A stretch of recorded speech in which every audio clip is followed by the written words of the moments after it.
Morning students. आज हम लोग बहुत ही महत्वपूर्ण चैप्टर काइंड ऑफ सेंटेंसेस पे चर्चा करेंगे। और काइंड ऑफ सेंटेंसेस इधर 2 सालों से 2022 से 2023 से एग्जाम में बिहार बोर्ड के पूछे जा रहे हैं, ठीक है। और वहाँ पे स्टूडेंट्स दिग्भ्रमित हो जाते हैं, थोड़ा सा कंफ्यूज हो जाते हैं, जो कि बहुत ईजी है, क्वाइट ईजी है। और इसका महत्व क्या है ये पहले जानिए। महत्व ये है कि अगर आपका काइंड ऑफ सेंटेंसेस क्लियर होगा तो आप नरेशन खूब अच्छी तरह से बना सकते हैं। 2 या 3 या 4 नंबर का नरेशन आपका कंप्लीट हो जाएगा। वॉइस जो आता है इंपरेटिव सेंटेंस से वॉइस आपका बन जाएगा। और प्लस में आप कोई भी पहचान लेंगे सेंटेंस। जैसे देखिए 2023 का एक पेपर है, 2023 में ये पेपर आया था कि what type of the sentences, और सेंटेंस क्या दिया है तो ये दिया है कि हाउ स्वीट इट स्मेल्स। और यहाँ पे चिन्ह क्या दिया है तो इस नोट ऑफ एक्सक्लेमेशन ये दिया हुआ है। तो ये चिन्ह जैसे ही देखेंगे तो चिन्ह एक्सक्लेमेटरी ऑब्जेक्टिव में होता है। और 4 ऑप्शन क्या दिया था कि डिक्लेरेटिव है, कि इंट्रोगेटिव है, कि एक्सक्लेमेटरी है, कि इंपरेटिव है। तो ये चिन्ह ही बता रहा है कि एक्सक्लेमेटरी है। That's okay. तो मैं इतना इजी तरीका से मैं चर्चा करूंगा, इतना इजी तरह से बताऊंगा हर सेंटेंस को कि आप आज के बाद अगर 5 मिनट केवल समय मेरे को दे देते हैं तो 5 मिनट के बाद आप काइंड ऑफ सेंटेंसेस कभी नहीं भूलेंगे। और सबसे 1 बाय 1 पे हम चर्चा करेंगे। सबसे पहले ही बताऊंगा कि आपका सेंटेंस किसे कहते हैं, और इसके बाद आपको पूरा 5 को ही क्लियर कर दूंगा। सबसे पहले सेंटेंस को देखिए, एकदम इजी, उसका परिभाषा नहीं, आपके एग्जाम में परिभाषा नहीं पूछेगा। 2024 में जो भी एग्जाम देने वाले हो, चाहे 10th को 11th को 12th के स्टूडेंट्स, वो कुछ नहीं, सेंटेंस पहले देखो। देखो सबसे पहले अगर आप कहते हो कि I am a good boy, अगर आप कहते हैं कि I am a good boy, यहाँ पे एक वर्ड है आई, दूसरा वर्ड है एम, तीसरा वर्ड है अ, चौथा वर्ड है गुड और 5वां बॉय है। अब इसको आप सेंटेंस मान रहे हो ना, इस सेंटेंस वाले इसका हिंदी निकल रहा है कि I am a good boy, मैं एक अच्छा लड़का हूं। तो ये सेंटेंस है, यानी कि ये कॉम्बिनेशन है। और कॉम्बिनेशन का मतलब कि एक बेहतरीन अर्थ दे रहा है। इसी वर्ड को मैं लिख रहा हूं दूसरे तरीका से। देखो मैंने यहाँ पे लिखा गुड, इसके बाद लिखा अ, इसके बाद एम, इसके बाद बॉय, इसके बाद आई। अब तुम बताओ ये सेंटेंस है? ये सेंटेंस नहीं है। इसलिए सेंटेंस नहीं है कि आप किसी से भी कहोगे कि इसको बताइए कि क्या हिंदी होगा तो कुछ भी नहीं बता सकता है, लेकिन इसका बताएगा कि आई एम गुड। तो इसे हम सेंटेंस बोलते हैं, इसे सेंटेंस बोलते हैं। सेंटेंस हिंदी में एकदम बेहतरीन ढंग से समझिए कि शब्द का वह समूह जो अर्थ दे, जो अर्थ दे वो सेंटेंस, जो नहीं अर्थ दे वो सेंटेंस नहीं है। चलिए अब हम पॉइंट पे आते हैं कि सेंटेंस जो 5 होते हैं उस 5 सेंटेंस में सबसे पहले हम असर्टिव सेंटेंस को कैसे पहचानेंगे। असर्टिव सेंटेंस को, असर्टिव सेंटेंस, असर्टिव को ही हम लोग डेक्लेरेटिव कहते हैं। डेक्लेरेटिव, इसी सेंटेंस को डायरेक्ट इंग्लिश समझो बेटा, असर्टिव और declarative.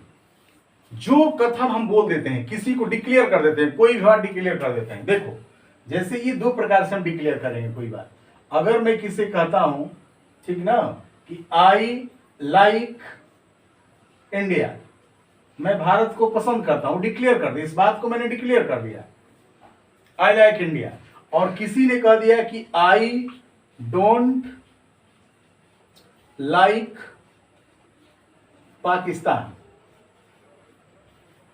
I don't like Pakistan, मैं पाकिस्तान को पसंद नहीं करता हूं।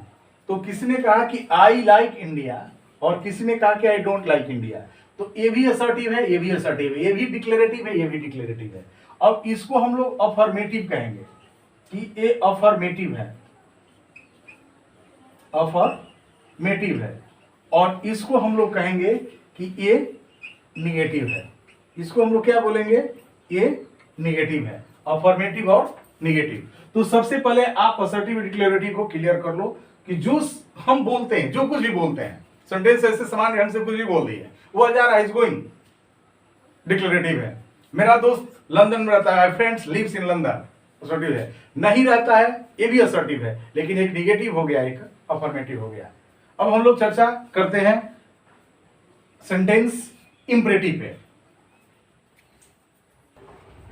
दूसरा हम लोग इंपरेटिव पे आते हैं। इंपरेटिव सेंटेंस में आप बहुत बेहतरीन ढंग से समझिएगा। इंपरेटिव सेंटेंस में क्या होता है कि बस एक ऑर्डर होता है, ऑर्डर, आज्ञा देते हैं हम। दूसरा आपको एडवाइस देते हैं, सलाह। और तीसरा रिक्वेस्ट करते हैं, आग्रह। और तीनों को हम लोग बनाने का एक ही नियम है कि कोई भी सेंटेंस अगर वर्ब से स्टार्ट होगा, मेन वर्ब से, जैसे मान लीजिए कि आपका वर्ब का फर्स्ट फॉर्म हो गया, इसके बाद ऑब्जेक्ट आ गया, तो वर्ब के बाद ऑब्जेक्ट, इसके बाद कोई भी वर्ड आप लिख रहे हैं, एनी वर्ड, तो आप और ये चिन्ह वर्ब लिखते हैं, इसके बाद कोई भी सेंटेंस लिखते हैं, तो आप समझिए कि वो इंपरेटिव है, वो इंपरेटिव है। Verb, object, any word. Verb से कोई भी सेंटेंस हो, जैसे मान लीजिए कि हेल्प लिखे, help the poor, help the poor. अब ये हेल्प दी पुअर क्या है? डायरेक्ट हेल्प से, देखिए मेन वर्ब से स्टार्ट हो रहा है, इंपरेटिव समझिएगा। और इसका इतना ही काम नहीं है कि बस आप समझ गए कि इंपरेटिव है। अगर कोई भी सेंटेंस डायरेक्ट इस तरह से कि मुख्य क्रिया से स्टार्ट हो, उसे मुख्य क्रिया दे, गरीबों की सेवा करो, सर्व द पुअर, वहां जाओ, गो देयर, वहां जाओ, गो देयर। तो आप इस तरह से जो सेंटेंस मुख्य क्रिया से स्टार्ट हो उसको इंपरेटिव मानोगे, इंपरेटिव यानी कि टिक इंपरेटिव करोगे। इसको समझने की कोशिश करिए। अन्यथा प्लीज का यूज हो सकता है, अन्यथा प्लीज का यूज हो सकता है। जैसे देखो सेंटेंस प्लीज, जैसे मान लिए हो कि प्लीज हेल्प मी, तो यहां पे प्लीज जो वर्ड है या काइंडली वर्ड है, तो आप इसको जानेंगे कि इंपरेटिव सेंटेंस है। इंपरेटिव को आज्ञा सूचक वाक्य भी हम कहते हैं। हिंदी से में मतलब नहीं, इंग्लिश से मतलब है। आप समझिए मेन वर्ब से स्टार्ट है तो उसे आप इंपरेटिव। अब हम लोग आते हैं तीसरा, और वो है ऑब्जेक्टिव, जो बहुत ही महत्वपूर्ण है। Objective sentence, objective. हालांकि ऑब्जेक्टिव सेंटेंस को और एक्सक्लेमेटरी सेंटेंस को दोनों को मिला देता है। बिहार बोर्ड में ऑब्जेक्टिव एक्सक्लेमेटरी नहीं देता है, एक्सक्लेमेटरी देता है। लेकिन ऑब्जेक्टिव को हम लोग समझ ले कि ऑब्जेक्टिव का सीधा संबंध आशीर्वाद से है, आशीर्वाद से या कर साप से। और इसका बनाने का नियम है कि मी का प्रयोग करते हैं। मी के बाद कभी कभी गॉड भी होता है, मे गॉड और V1, इसके बाद ऑब्जेक्ट। एक या तो हम इस तरह से बनाते हैं और देखिए चिन्ह होता है नोट ऑफ एक्सक्लेमेशन। अन्यथा मे के बाद डायरेक्ट, मे के बाद ठीक ना सब्जेक्ट हो जाता है और V1 हो जाता है, इस तरह से। तो मे गॉड या मे। अब मी वाले की ये मत समझिएगा कि इंट्रोगेटिव है। इंट्रोगेटिव में देखिए ये इंट्रोगेटिव चिन्ह रहेगा। तो मे से जो भी सेंटेंस स्टार्ट होगा वो आपको समझना होगा कि ये ऑब्जेक्टिव सेंटेंस है। जैसे मे यू प्रोग्रेस, तो मे यू प्रोग्रेस जो वर्ड है ये क्या है? आपकी सफलता हो, may you progress. May God help you, ईश्वर आपकी अच्छा करे। तो इस तरह की जो सेंटेंस आएगी उसे हम लोग ऑब्जेक्टिव के अंतर्गत रखेंगे। ऑब्जेक्टिव सेंटेंस आप पहचान लेंगे। और चौथा जो क्वेश्चन है वो एक्सक्लेमेटरी आएगा। चौथा एक्सक्लेमेटरी, इसको कैसे पहचानेंगे? एक्सक्लेमेटरी सेंटेंस को, एक्सक्लेमेटरी, इसको आप कैसे पहचानोगे? इसको पहचानने के लिए आपको क्या होगा कि दो प्रकार के सेंटेंस बनते हैं, एक व्हाट से बनता है, एक हाउ से। पहला आप देखिए कि हाउ से कैसे बनता है। तो हाउ जैसे ही लिखेंगे तो उसके बाद एडजेक्टिव आ जाएगा, हाउ के बाद एडजेक्टिव आ जाएगा, और इसके बाद कोई सब्जेक्ट होगा और उस सब्जेक्ट के बाद वर्ब हो जाएगा। और जब ये हाउ आ जाएगा एडजेक्टिव, तो हिंदी ये कितना देगा, कितना, और उस एडजेक्टिव का हिंदी। जैसे हाउ फास्ट,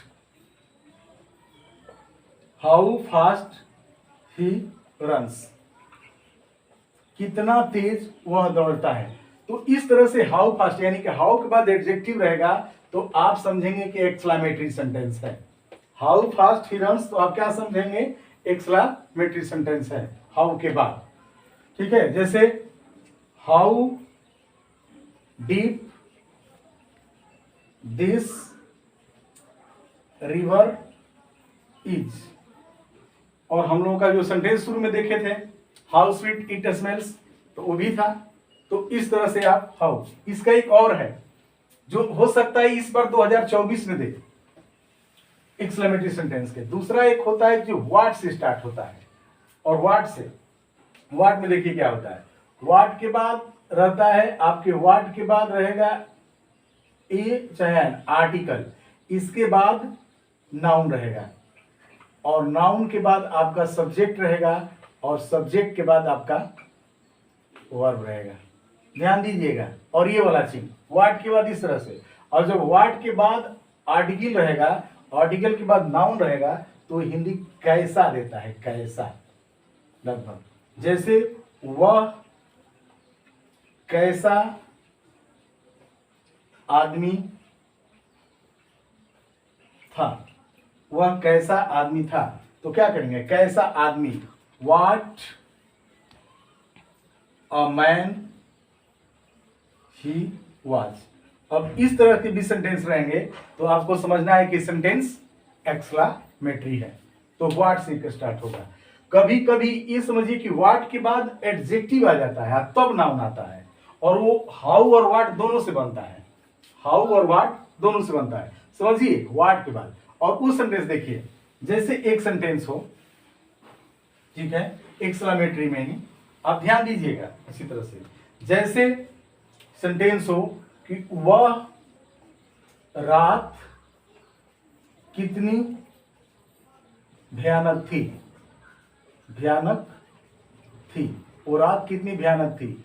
अब इस सेंटेंस को हम चाहें तो हाउ से भी बना सकते हैं और व्हाट से भी बना सकते हैं, बना सकते हैं ट्रांसलेशन के, अगर सेंटेंस आता है बनाने के लिए एग्जाम में तो बना भी सकते हैं, ये भी मैं, और आप पहचान भी लेंगे एक्सक्लेमेटरी सेंटेंस है। एक्सक्लेमेटरी व्हाट और हाउ से बनते हैं। अब देखिए, अगर व्हाट से बनाएंगे तो बनाएंगे व्हाट ए टेरिबल, टेरिबल देखिए एडजेक्टिव है, व्हाट अ टेरिबल, इसके बाद noun night that was, what a terrible that was. और इसी को हम ऐसे ही बना सकते हैं, how terrible, terrible that night was. अब आप समझो बेटा कि अगर इस तरह से भी रहेगा तो एक्सक्लेमेटरी है, इस तरह से भी रहेगा तो एक्सक्लेमेटरी है, तो एक्सक्लेमेटरी सेंटेंस आप इस तरह से पहचानेंगे। लास्ट आपका बच्चा है जो 5वां नंबर, वो है इंट्रोगेटिव, और इंट्रोगेटिव तो बताने की कोई जरूरत ही नहीं है आपको, इंट्रोगेटिव सेंटेंस तो बताने की जरूरत नहीं है, इसलिए इंट्रोगेटिव सेंटेंस बताने की जरूरत नहीं है कि इंट्रोगेटिव सेंटेंस में यानी कि ये वाला चिन्ह अगर रहेगा इंट्रोगेटिव के लिए, कितना इजी है बेटा इंट्रोगेटिव सेंटेंस के लिए। इंट्रोगेटिव के लिए अगर आपको कहीं भी ये चिन्ह मिल जाता है तो आप समझेंगे कि वो सेंटेंस इंट्रोगेटिव है, तो टिक कर देंगे, ठीक है। अब इंट्रोगेटिव सेंटेंस दो प्रकार से बनते हैं, पहला बनता है हेल्पिंग वर्ब से, हेल्पिंग वर्ब से, और हेल्पिंग वर्ब में आपका जितने भी हेल्पिंग वर्ब हैं टोटल 24 वर्ब है, जैसे is, am, are, was, were, do, does, did, has, have, had, can, could, may, might, should, could, need, dare, used to, ये सारा जो हेल्पिंग वर्ब्स हैं जो सेंटेंस बनेंगे उसको, जैसे आर ही को लेते हैं, आपने कहा कि आर यू हैप्पी, तो अब ये आर यू हैप्पी जो है ये इंट्रोगेटिव सेंटेंस है। क्या आप ये वाला चिन्ह देखिए, इसी को समझेंगे इंट्रोगेटिव है। और दूसरा जो हम लोगों का बनता है वो इंट्रोगेटिव वर्ड से बनता है, इंट्रोगेटिव वर्ड से बनता है। और इंट्रोगेटिव वर्ड टोटल कितने होते हैं हम लोगों के, तो 9 होते हैं। 9 कौन है, तो हु, हुम, हुज, विच, और व्हेन, वेयर, व्हाट, हाउ, और व्हेन, नो, तो इससे जो बनते हैं, जैसे मान लीजिए आर है, बस इसी में कर देंगे how are you, how are you, तो ये आपका हो गया इंट्रोगेटिव से। तो इसका आंसर हम यस और नो में भी दे सकते हैं। तो कितने लोग कहते हैं कि यस नो जिसका आंसर दिया है उसे क्वेश्चन बनाते हैं, और जिसका कम से कम एक शब्द हम लोग बोलते हैं। तो इस तरह से हम लोगों का पांचवें हो गया काइंड ऑफ सेंटेंस। अब मैं एक बार रिकॉल करता हूं बेटा कि 5 सेंटेंस लिखते हैं और पांचों सेंटेंस को आप कैसे पहचानते हो, कैसे पहचानते हो। देखो जैसे आपकी एग्जाम में आता है, क्योंकि हम लोगों को बहुत इजी से समझना है। मान लीजिए आपके एग्जाम में एक सेंटेंस आ गया, ठीक है, पहला कि मोहन स्पीक्स इंग्लिश। दूसरा आपका वर्ड आ गया डू इट। तीसरा आपका वर्ड आ गया व्हेन आर यू गोइंग। चौथा आपका सेंटेंस हो गया मे गॉड सेव यू। और पांचवा आ गया मे आई नो यू। अब इस सेंटेंस को आपको पहचानना हो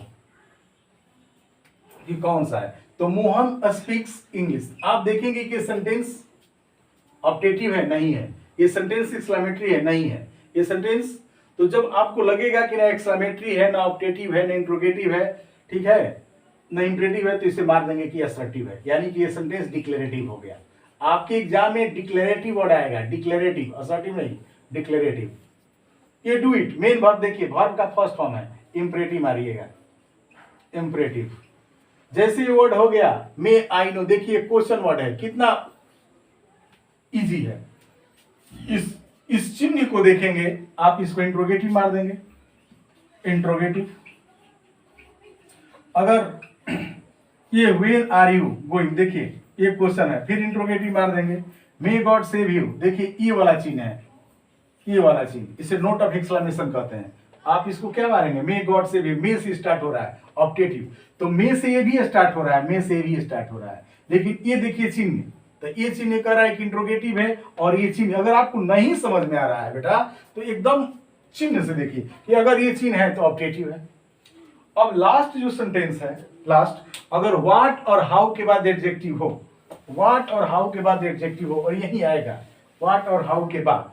कभी कभी क्या होता है कि इंटरजेक्शन दे देता है, जैसे अलास है, चाहे हुर्रे है, जैसे दे देगा हुर्रे, वी हैव। अब देखिए यहां भी ये चिन्ह देगा, we have won the match, हालांकि ये बहुत कम देगा। अगर ऐसा सेंटेंस देता है we have won the match रहेगा तो एक्सक्लेमेटरी है, ये एक्सक्लेमेटरी है। लेकिन एक्सक्लेमेटरी के अधिकतर रहेगा हाउ से स्टार्ट होगा, जिसके बाद एडजेक्टिव रहेगा, अन्यथा आपको व्हाट से स्टार्ट होगा, जिसके बाद ए और एंड प्लस नाउन रहेंगे। तो इस तरह से सेंटेंस को आप एक्सक्लेमेटरी समझेंगे। तो मुझे विश्वास है कि अगर आप इस वीडियो को शुरू से अंत तक देखे होंगे तो आप काइंड ऑफ सेंटेंस पहचान लेंगे। इंटर में आप टिक कर सकते हैं, 2 नंबर का ही आता है। चाहे अगर आप नरेशन बनाते हैं तो रिपोर्टेड स्पीच में कोई रहेगा सेंटेंस, तो आप क्लियर कर लेंगे कि ये सेंटेंस कौन सा है, डिक्लेरेटिव है कि इंपरेटिव है कि इंट्रोगेटिव है, ठीक है। अन्यथा अगर आपको वॉइस बनाना होगा इंपरेटिव सेंटेंस को, समझेंगे कि इंपरेटिव सेंटेंस उसका वॉइस कैसे बनता है। थैंक यू, अगली वीडियो में हम फिर मिलेंगे।